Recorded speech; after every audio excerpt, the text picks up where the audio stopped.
Some eastern Iowans are in Illinois tonight to help victims of the weekend's devastating tornadoes there.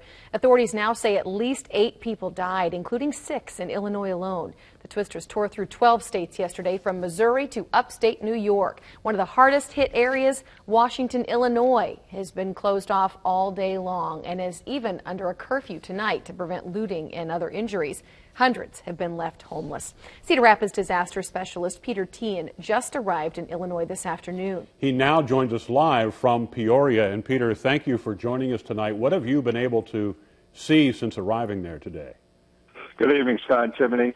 It's because of the confined areas that it's in, it's hard to get to, where we were able to see some damage, but not into the heart of the damage because they were starting to establish the curfew.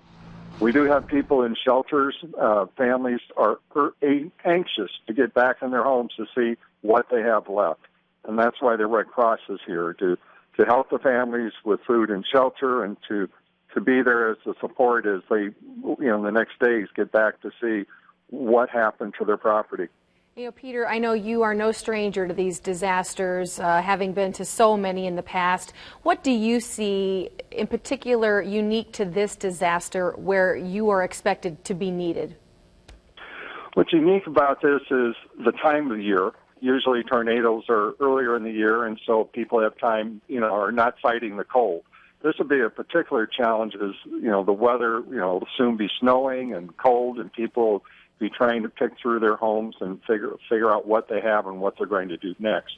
So that's why the long-term recovery is going to be a very important, because it's a lot of times they're not going to be able to rebuild their homes until spring, simply because of the conditions here. Peter, in the brief time we have left, Peter, don't mean to interrupt, but how can folks help if they're thinking, what can I do? What's the best way for folks to help? Well, the best thing to do, of course, is to support the charitable organizations you believe in. And for me, that's the American Red Cross, as a volunteer and seeing them here and helping the people. Donate by calling 1-800-RED-CROSS or go on redcross.org and make a contribution, make a difference to help the people here throughout the Midwest. And as the storms sweep all the way east, damage and suffering is going on. And Red Cross is every location making a difference with these families.